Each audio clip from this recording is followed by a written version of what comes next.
Hello everyone. तो हम कर रहे हैं इस वक्त accounting for share capital. Already multiple choice questions हमारे कंप्लीट हो चुके हैं। आज हम बात करेंगे assertions and reason based questions की। तो होते क्या हैं ये बच्चों, दो स्टेटमेंट आपको क्वेश्चन में देगा। एक होगी स्टेटमेंट असर्शन और दूसरी रीजन।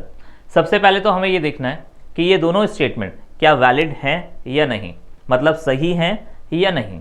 उसके बाद हमें ये चेक करना है कि जो रीजन में स्टेटमेंट बताई गई है क्या वो असर्शन का वैलिड रीजन है या नहीं। तो ज़्यादा अच्छे से समझ आएगा क्वेश्चन करने के बाद। तो चलिए देखते हैं क्वेश्चन नंबर 1 क्या लिखा है।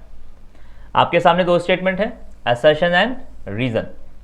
तो पहली स्टेटमेंट पढ़ते हैं, असर्शन में क्या लिखा है, देखते हैं कि क्या ये स्टेटमेंट सही है या नहीं।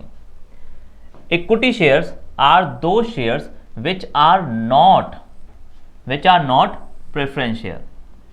तो ये कहना चाहता है भाई इक्विटी शेयर और प्रेफरेंस शेयर दोनों अलग अलग तरह के शेयर होते हैं, एक जैसे नहीं होते। इक्विटी शेयर अलग होता है, प्रेफरेंस शेयर अलग होता है, दोनों सेम नहीं होते। Equity share are not same like of preference share. सही है, बिल्कुल सही कह रहा है बच्चों। शेयर दो तरह के ही होते हैं, एक होता है इक्विटी और एक होता है प्रेफरेंस शेयर।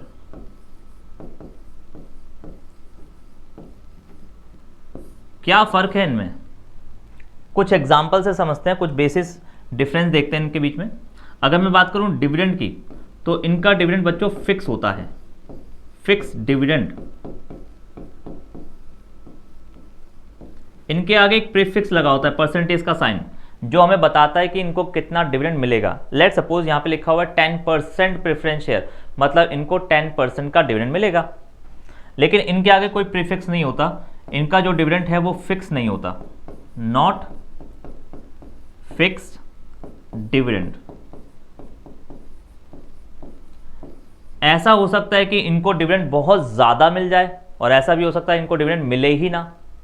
कंपनी ने एक एग्जांपल, एक अमाउंट से समझते हैं। लेट सपोज 1 लाख रुपीस के प्रेफरेंस शेयर हैं, 10% प्रेफरेंस शेयर ऑफ ₹1 लाख। तो बताइए इनको मैं कितना डिविडेंड दूंगा।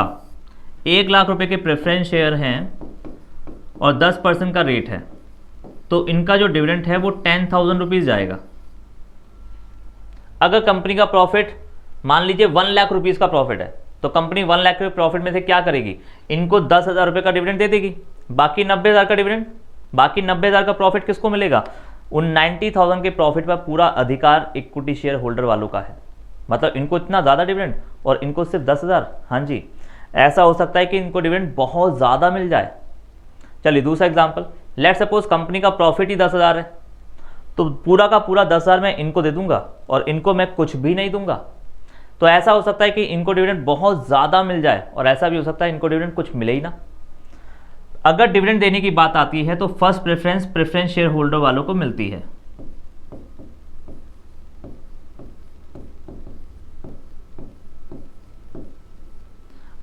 और डिविडेंड क्यों, अगर मैं कैपिटल की रीपेमेंट करता हूं या डिविडेंड देता हूं तो पहली प्रेफरेंस इनकी होती है, उसके बाद अगर कुछ बच गया तो फिर इक्विटी शेयर वालों को दिया जाता है। तो याद रखना बच्चों, इनके पास इनको बहुत ज़्यादा डिविडेंड भी मिल सकता है, तो ऐसा भी हो सकता है कि कुछ मिले ही ना।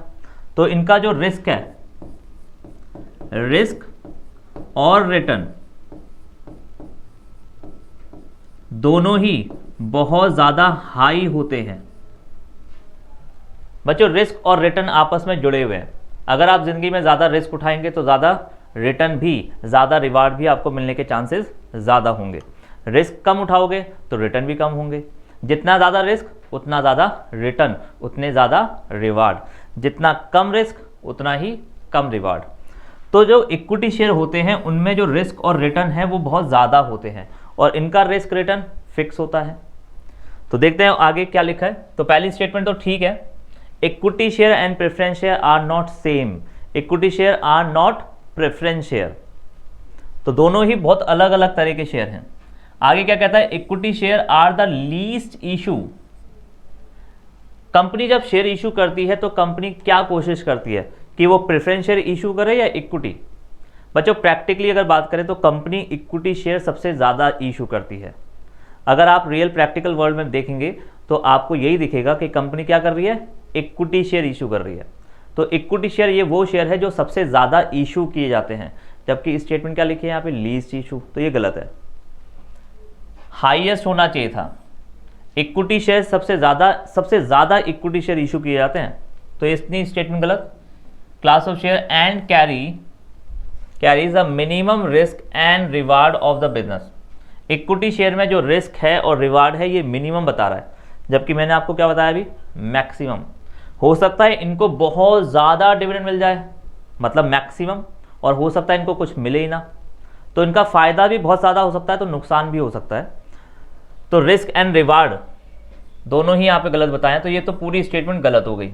तो देखिए भाई, बोथ वाले तो दोनों नहीं चलेंगे।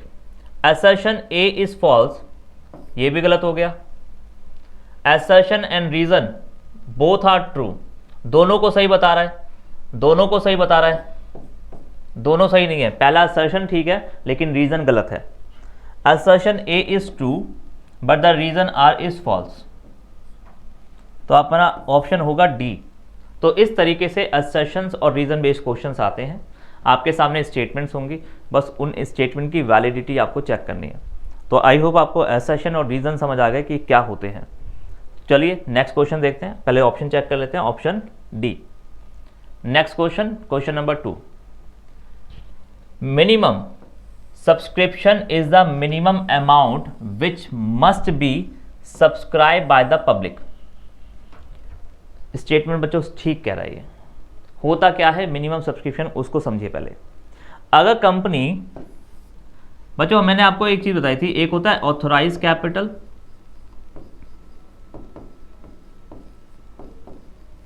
एक होता है इशूड कैपिटल, और एक होता है सब्सक्राइब्ड कैपिटल।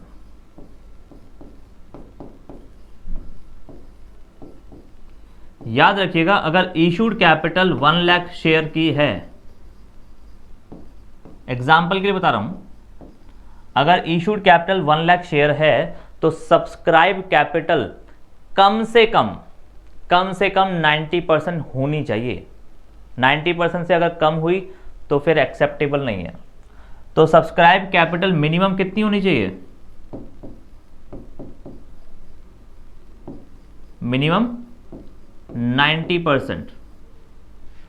तो subscribe capital is a minimum amount, ये वो मिनिमम अमाउंट है which must be subscribed by the public. ये वो मिनिमम अमाउंट है जिसके लिए पब्लिक ने सब्सक्राइब किया हो। मैं अगर 1 लाख शेयर पब्लिक को इशू कर रहा हूं लेकिन लोगों ने अप्लाई करा केवल 80,000 शेयर के लिए, तो फिर मैं इशू नहीं कर सकता। कंपनीज एक्ट कहता है कि कम से कम 90% की एप्लीकेशन या 90% का सब्सक्रिप्शन आना ज़रूरी है। अगर इससे कम आया तो फिर वो एक्सेप्टेबल नहीं होगा। तो ये स्टेटमेंट ठीक है बच्चों। Reason, minimum subscription has been fix at 80%। 80% नहीं होना चाहिए बच्चों, 90% होना चाहिए। तो ये स्टेटमेंट आपकी गलत हो गई। तो बोथ वाले तो स्टेटमेंट गलत ही होंगे। Assertion A is false, assertion A तो ठीक है बच्चों, ये होना चाहिए, but the reason is false. Again option हमारा डी आएगा। तो कंपनी अगर शेयर इशू कर रही है तो जितने भी शेयर इशू कर रही है उसका 90% सब्सक्रिप्शन होना ज़रूरी है। उससे कम सब्सक्रिप्शन होगा तो आप इशू नहीं कर सकते। नेक्स्ट क्वेश्चन, प्रिलिमिनरी एक्सपेंसेस, अब ये क्या होते हैं इसको समझते हैं। Are not shown in the balance sheet, ये वो खर्चे हैं जिसको मैं बैलेंस शीट में नहीं दिखाता लेकिन है तो खर्चा। बच्चों ये वो खर्चा है जो कंपनी के बनने से पहले ही हो गया। कंपनी अभी तक बनी नहीं है, कंपनी का अभी तक रजिस्ट्रेशन हुआ नहीं है, लेकिन खर्चे पहले चालू हो गए। ऐसे कैसे भाई? कंपनी का रजिस्ट्रेशन होने से पहले बहुत सारे काम होते हैं। कंपनी का डॉक्यूमेंटेशन होता है, मेमोरेंडम, आर्टिकल, ये सब कंपनी फाइल कर रही है। कंपनी का अभी तक रजिस्ट्रेशन नहीं होता लेकिन कंपनी के बनने से पहले बहुत सारे खर्चे हो चुके होते हैं। उन सारे खर्चों को प्रिलिमिनरी एक्सपेंसेस कहते हैं जो प्रमोटर ने किए होते हैं। और ये सारे के सारे खर्चे बैलेंस शीट में नहीं आते। क्यों नहीं आते समझिए।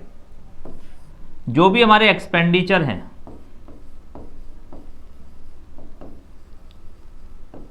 अगर आप उनको राइट ऑफ कर चुके हैं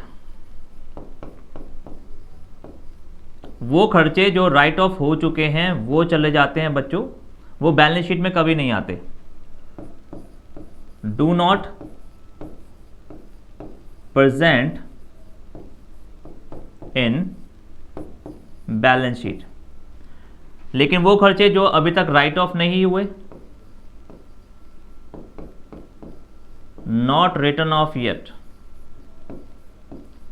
केवल वही खर्चा आपका बैलेंस शीट में आता है।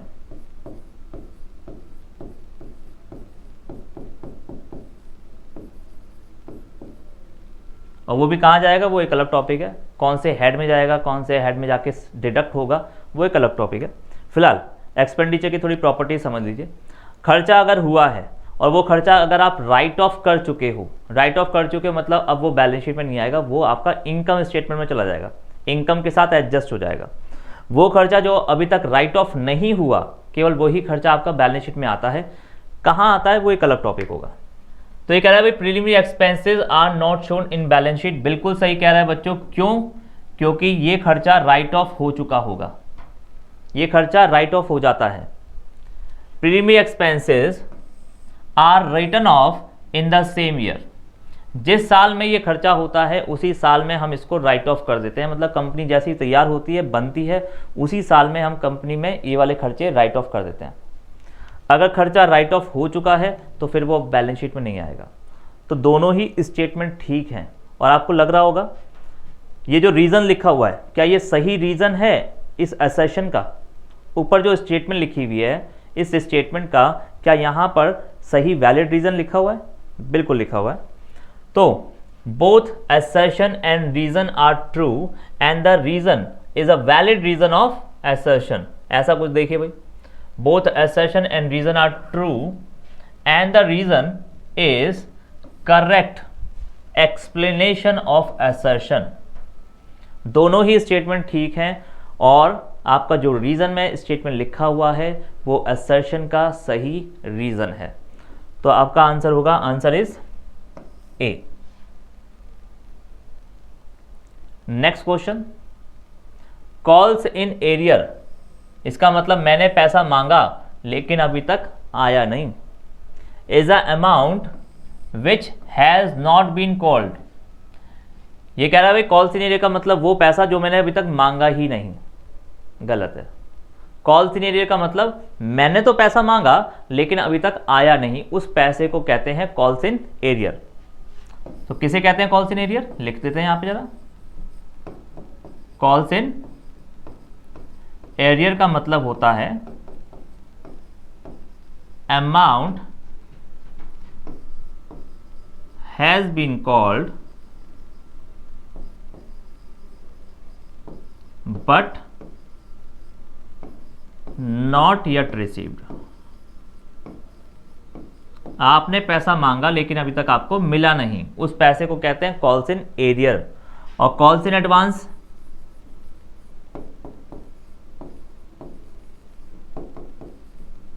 का मतलब not called but received in advance. वो पैसा जो आपने अभी तक मांगा नहीं लेकिन शेयर होल्डर ने आपको एडवांस में पकड़ा दिया, उस पैसे को बोलते हैं कॉल्स इन एडवांस। देखते हैं अब क्वेश्चन में क्या लिखा है। Calls in arrear is a amount, ये वो अमाउंट है which has not been called. तो यहां पे ये स्टेटमेंट गलत हो गई, अमाउंट हैज बीन कॉल्ड होना चाहिए by the company but has been paid by the shareholder. ये कह रहा है भाई मैंने पैसा मांगा नहीं लेकिन शेयर होल्डर मुझे पैसा दे चुका है, तो भाई ये तो कॉल्स इन एडवांस की स्टेटमेंट होनी चाहिए। तो ये स्टेटमेंट पूरी गलत है। Reason, calls in arrear will be shown as a deduction from the subscribed but not fully paid up capital. ये स्टेटमेंट बच्चों ठीक कह रहा है, स्टेटमेंट ठीक है नीचे वाली, लेकिन ऊपर वाली स्टेटमेंट गलत है। Calls in arrear will be shown as a deduction from the subscribe but not fully paid up. चलो इसको भी एक एग्जांपल से समझ लेते हैं। लेट्स सपोज मैंने 1 लाख शेयर पब्लिक को इशू करे, subscribed but not fully paid up. क्या मतलब होता है subscribe but not fully paid up? Subscribe का मतलब वो शेयर जो पब्लिक के पास जा चुके हैं लेकिन उन शेयर पे मुझे पूरा पैसा अभी तक नहीं मिला, उन शेयर को हम बोलते हैं subscribe but not fully paid up. और उसकी प्रेजेंटेशन कैसी होती है वो देखिए। लेट सपोज मैंने किसी को 1000 शेयर इशू करे at the rate 10 rupees per share, तो टोटल कितने रुपए के शेयर हो गए? 10,000 रुपए के। लेकिन अभी तक मुझे इसमें से केवल 8 रुपए मिले, 2 रुपए अभी तक मिले ही नहीं। मैंने किसी को 1000 शेयर दिए और उन 1000 शेयर पर मैंने आपसे 10 रुपए मांगे, लेकिन आपने मुझे 8 रुपए तो दे दिए लेकिन अभी तक 2 रुपए नहीं दिए। तो आपने कितने पैसे अभी तक मुझे नहीं दिए वो माइनस करिए। Calls in arrear. तो 1000 शेयर पर मुझे अभी तक 2 रुपए मिले ही नहीं, तो कितने पैसे नहीं मिले मुझे? 2000 रुपए नहीं मिले। तो इस तरीके से आप अपनी बात को दिखाते हैं subscribe but not fully paid up के अंदर। मैंने आपसे 10,000 रुपये मांगे लेकिन अभी तक मुझे 2,000 रुपये आपसे मिले नहीं, तो मुझे आपसे कितने पैसे मिल चुके हैं? मुझे आपसे 8,000 रुपये मिल चुके हैं। तो कॉल्स इन एरियर का जो अमाउंट है इसका हम क्या करते हैं? इसको हम डिडक्ट करते हैं सब्सक्राइब कैपिटल के अंदर। Calls in arrear will be shown as a deduction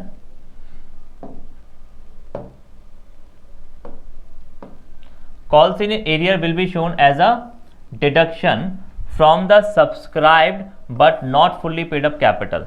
तो देखते हैं भाई, ये स्टेटमेंट तो ठीक है, assertion गलत है। assertion A is false but the reason R is true। ये ट्रू बता रहा है, ये फॉल्स बता रहा है, तो ये गलत हो गया। तो आपका आंसर होना चाहिए, आंसर इज सी। बच्चों ये वाले स्टेटमेंट जो है बोथ हैं। बोथ का मतलब या तो दोनों ही ठीक होंगी या दोनों ही गलत होंगी। जब ऐसा हो एक गलत है एक सही एक गलत, तो ऐसे में सीधा इस वाले पे आ जाता हूं मैं, ठीक है, इसको मैं पढ़ता ही नहीं। बोथ जैसी वर्ड आ गया, या तो दोनों ठीक होने वाली स्टेटमेंट होंगी या दोनों गलत होने वाली स्टेटमेंट होंगी, ठीक है। चलिए नेक्स्ट क्वेश्चन। अच्छा लो जी,